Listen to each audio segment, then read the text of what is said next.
తూర్పుగోదావరి జిల్లా నిడదవోలులో పీఎం కిసాన్ అన్నదాత సుఖీభవ కార్యక్రమాన్ని నిర్వహించారు. కార్యక్రమానికి ముఖ్య అతిథిగా మంత్రి కందుల దుర్గేష్ హాజరై రైతులకు మూడో విడత ఆర్థిక సహాయాన్ని పంపిణీ చేశారు. ఒక్కొక్కరి 6,000 చొప్పున కూడా మూడో విడతగా 10.75 కోట్ల ఆర్థిక సహాయానికి సంబంధించి కూడా 19,368 మంది రైతుల ఖాతాలో జమ చేయడం జరిగింది. అనంతరం కోర్మావిడిలో గోశాలను, ప్రకృతి వ్యవసాయ క్షేత్రాన్ని ఆయన సందర్శించారు. కోకో పంటలకు గిట్టుబాటు ధర కల్పించే అంశంపై రైతులు ఆందోళన చెందొద్దని కూడా ప్రభుత్వం అండగా ఉంటుందని మంత్రి కందుల దుర్గేష్ భరోసానిచ్చారు. ఒక్కసారి గమనిస్తే రైతు భరోసా కింద ఏడాదిలో ఒకేసారి 12,500 ఇస్తామని చెప్పినటువంటి ఆనాటి ముఖ్యమంత్రి జగన్మోహన్ రెడ్డి గారు 3 దఫాల్లో కలిపి 7,500 మాత్రమే ఇచ్చాడు. ఆయన 7,500 ప్లస్ కేంద్రం ఇచ్చేటువంటి 6,000 కలిపి 13,500 అయింది.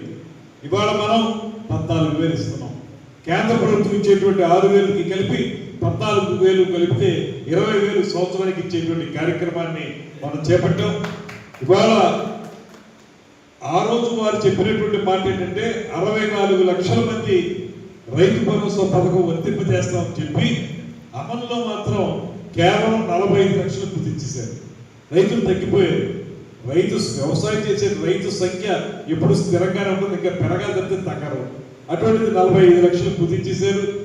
అదేవిధంగా 15.36 లక్షల మంది ఉన్నటువంటి కౌలు రైతుల్ని 41,000కి మాత్రమే కుదించి అది ఇవ్వలేక చెప్పినటువంటి 12,500 పక్కన పెట్టేసి ఇస్తానన్నటువంటి 7,500 కూడా ఇవ్వలేక రైతుల సంఖ్యను కుదించిన ప్రభుత్వం ఆ ప్రభుత్వం. ఇవాళ మీకు ఎన్నికల మేనిఫెస్టోలో ఏదైతే అంశాన్ని పెట్టామో ఆ ప్రతి అంశాన్ని కూడా మేము అమలు చేస్తామని చెప్పి వాటన్నింటినీ గాలి వదిలేసిన ప్రభుత్వం ఆ ప్రభుత్వం అయితే ఇవాళ మనం మీ అందరికీ తెలియదు కాదు.